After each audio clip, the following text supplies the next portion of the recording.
आप किसी नई ट्रिप पे जाते हैं,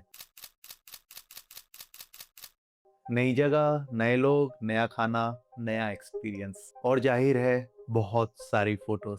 पहले दिन 300 फोटोज, दूसरे दिन 500 फोटोज। ट्रिप खत्म होते होते फोन और कैमरा मिला के कभी कभी 2000, 3000 और कभी कभी 5000 फोटो हो जाती है। फिर आप घर लौटते हैं, सारी फोटोज लैपटॉप में ट्रांसफर करते हैं, उनके लिए नया फोल्डर बनाते हैं। लिस्बन ट्रिप और उसके अंदर एक और फोल्डर सेलेक्टेड, फिर सेलेक्टेड फाइनल, और कुछ दिनों बाद फाइनल एडिटेड लेटेस्ट। कुछ अच्छी फोटोज इंस्टाग्राम पे चली जाती है और 2-4 फोटो व्हाट्सएप स्टेटस पे। बाकी बाकी फोटोज वहीं पड़ी रहती है, एक ऐसी हार्ड ड्राइव में जिसे आप दोबारा कभी नहीं खोलते। और यहाँ एक अनकंफर्टेबल सवाल है, अगर हमने वो फोटोज देखना ही नहीं है तो हमने वो फोटोज खींचा ही क्यों था? हम कहते हैं कि हम मेमोरीज बना रहे हैं, लेकिन असल में हम मेमोरीज को हजारों फाइल्स के नीचे दबा रहे हैं। सबसे बड़ी प्रॉब्लम यह है कि उनका कोई पर्पस ही नहीं है। आज हम सिर्फ यह नहीं समझेंगे कि अच्छी ट्रैवल फोटोज कैसी ली जाती है, हम यह भी समझेंगे कि ऐसी फोटोग्राफ्स कैसी बनाई जाए जिन्हें ट्रिप खत्म होने के कई साल बाद भी खोलने का मन करे।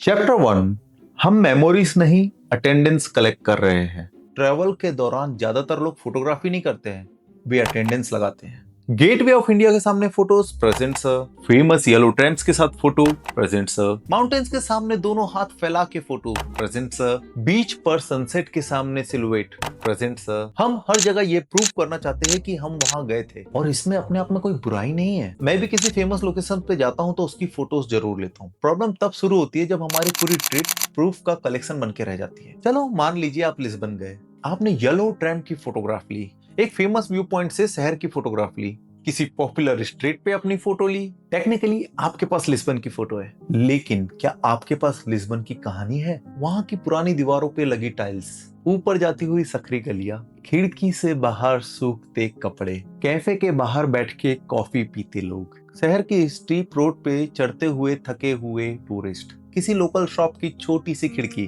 शाम के समय बिल्डिंग पे पड़ने वाली वार्म लाइट। अगर ये सब आपकी गैलरी में नहीं है तो आपने लिस्बन को फोटोग्राफ नहीं किया, आपने सिर्फ लिस्बन के पोस्ट कार्ड कलेक्ट किया है। इंटरनेट पे लिस्बन की परफेक्ट फोटोज पहले से मौजूद है, आप शायद उनसे टेक्निकली बेहतर फोटोग्राफ्स ना बना पाए, लेकिन इंटरनेट के पास आपकी ट्रिप नहीं है, इंटरनेट के पास आपके साथ ट्रैवल कर रहे लोग नहीं है, इंटरनेट के पास वो बारिश नहीं है जिसमें आप फंसे थे, वह छोटा रेस्टोरेंट नहीं है जहां आपने अचानक खाना खाया, वह रास्ता नहीं है जहां गूगल मैप ने आपको गलत मोड़ दे दिया। और यही चीजें आपके फोटोग्राफ्स को वैल्यूएबल बनाती है। किसी जगह की सबसे फेमस फोटोग्राफ्स बनाना जरूरी नहीं है, उस जगह की अपनी फोटोग्राफ बनाना जरूरी है। चैप्टर 2, आपकी फोटोग्राफी की सबसे बड़ी प्रॉब्लम कैमरा नहीं, पर्पस है। कुछ समय पहले तक ट्रैवल फोटोग्राफ्स का एक क्लियर डेस्टिनेशन होता था, फैमिली एल्बम, प्रिंट्स, घर की दीवार।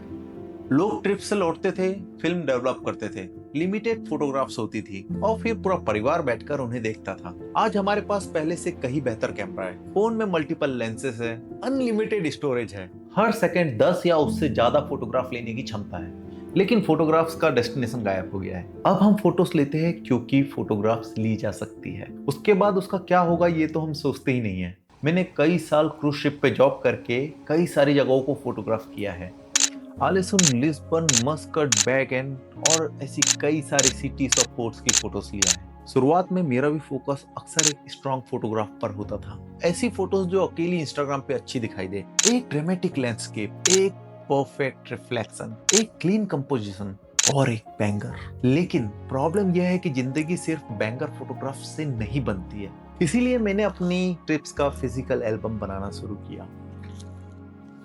हर ईयर की एक ट्रैवल बुक।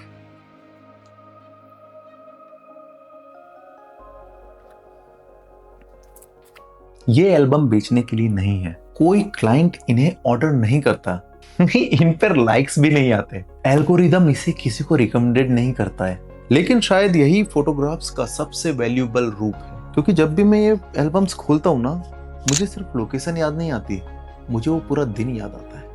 हम वहां कैसे पहुंचे थे, वेदर कैसा था, हमने क्या खाया था, कौन सा था, रास्ते में क्या हुआ था, किस बात पर हम हंसे थे और किस समय हम थक गए थे। एल्बम बनाने के बाद मेरी फोटोग्राफी भी बदल गई, क्योंकि अब मुझे सिर्फ हीरो शॉट्स नहीं चाहिए थे, मुझे स्टोरी चाहिए थी। अब मैं मेन लोकेशन के साथ फूड की भी फोटोग्राफ्स लेता हूँ। होटल की खिड़की से दिखने वाला व्यू, टिकट्स, रोड साइंस, छोटी शॉप्स, ट्रैवल कर रहे लोगों के कैंडिड मोमेंट्स, टेबल पर रखा ब्रेकफास्ट, बारिश में भीगी हुई जैकेट। इनमें से बहुत सारी फोटोज शायद इंस्टाग्राम पे इंप्रेसिव ना लगे, किसी को देखकर वाव ना निकले, लेकिन एल्बम के अंदर वही फोटोग्राफ्स पूरी ट्रिप को जिंदा करती है। फेमस लैंडमार्क की फोटोग्राफ्स आपको गूगल पे मिल जाएगी, लेकिन उस लैंडमार्क को पहली बार देख के आपके परिवार का रिएक्शन, उसकी दूसरी कॉपी पूरी दुनिया में कहीं नहीं मिलेगी। इसीलिए ट्रिप पे जाने से पहले अपने कैमरे के मॉडल को तय करने से ज्यादा जरूरी है अपनी फोटोग्राफ्स का पर्पस तय करना। क्या आप एल्बम बनाएंगे, प्रिंट करेंगे, एक विजुअल डायरी बनाएंगे, स्लाइड शो, एक छोटा फिल्म, या सिर्फ इंस्टाग्राम पर पोस्ट करेंगे? इंस्टाग्राम पे डालना गलत नहीं है, लेकिन आपको पहले से पता होना चाहिए कि इन फोटोग्राफ्स का करना क्या है। क्योंकि जब आपको पता होता है कि फोटोग्राफ्स का आखिर में क्या करना है, तभी आपको पता चलता है कि ट्रिप के दौरान क्या फोटोग्राफ्स करना है। चैप्टर 3, एक अच्छी फोटो और एक अच्छी ट्रैवल स्टोरी दो अलग चीजें हैं।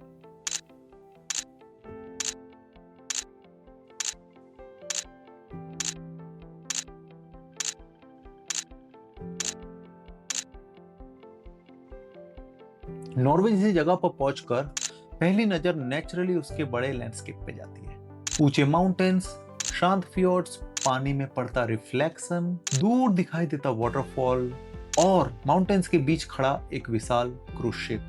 ये फोटोग्राफ्स जरूरी है क्योंकि यही फोटोग्राफ्स व्यूअर को बताती है कि जगह कितनी खूबसूरत और कितनी विशाल थी। लेकिन अगर मेरी पूरी ट्रिप में ऐसी ही वाइड लैंडस्केप फोटो होती तो मेरे पास नॉर्वे की खूबसूरत फोटोज जरूर होती, लेकिन मेरे पास नॉर्वे ट्रिप की कहानी नहीं होती। क्योंकि नॉर्वे सिर्फ माउंटेन्स और फियोर्ड्स नहीं था, वो कलरफुल वुडन हाउसेस भी थे, संकरी कोबल स्टोन स्ट्रीट्स थी, एक रेड चर्च थी जिसके पीछे स्नो कवर्ड माउंटेन दिखाई दे रहे थे, पानी के किनारे बने रेड कैबिन्स थे, कहीं ऑटम के येलो लीव्स थे तो कहीं रास्ते के दोनों तरफ फ्रेश ग्रीन ग्रास। और यही एक अच्छी फोटोग्राफ और एक अच्छी ट्रैवल स्टोरी के बीच फर्क आता है। एक फोटोग्राफ अकेली खूबसूरत हो सकती है, लेकिन कहानी बनने के लिए फोटोग्राफ्स को एक दूसरे के साथ काम करना पड़ता है। इसीलिए किसी लोकेशन पे पहुंचकर मैं सिर्फ वाइड फोटोग्राफ लेके आगे नहीं बढ़ता, मैं सीन को अलग अलग डिस्टेंस से कैप्चर करने की कोशिश करता हूँ।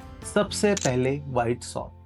वाइड शॉट्स जगह की स्केल दिखाता है, पूरा फियोर्ड, माउंटेन्स के बीच पानी, ऊपर से दिखाई देता पूरा टाउन, कलरफुल बिल्डिंग का रिफ्लेक्शन या हार्बर में खड़ा क्रूज शिप। यह फोटोग्राफ व्यूअर को कॉन्टेक्स्ट देती है, हम कहाँ हैं और यह जगह कैसी दिखाई देती है। लेकिन उसके बाद कैमरा थोड़ा पास लेके जाना जरूरी होता है। फिर मीडियम शॉट। मीडियम शॉट उस बड़े लैंडस्केप में चल रही जिंदगी दिखाता है, पानी में कायाक करते लोग, माउंटेन के बीच साइकिल चलाता कोई व्यक्ति, स्ट्रीट पे चलते हुए लोग, किसी पुराने वुडन हाउस के सामने खड़ा इंसान या वाटर फ्रंट के सामने अपने दोस्तों के साथ बिताया गया कोई मोमेंट। यही फोटोग्राफ्स उस खूबसूरत लोकेशन को पर्सनल बनाती है, क्योंकि अकेला माउंटेन किसी का भी हो सकता है, लेकिन उस माउंटेन के सामने खड़ा आपका दोस्त, वह सिर्फ आपके ट्रिप का हिस्सा है। और आखिर में डिटेल्स, कॉफी का कप, लोकल पेस्ट्री, किसी शॉप पे रखा फनी सुवीनियर, एक येलो ऑटम लीफ, किसी घर की खूबसूरत विंडो, बोट का रिफ्लेक्शन, किसी साइन बोर्ड पर लिखा हुआ नाम, या ट्रिप के दौरान खाया गया कोई सिंगल मील।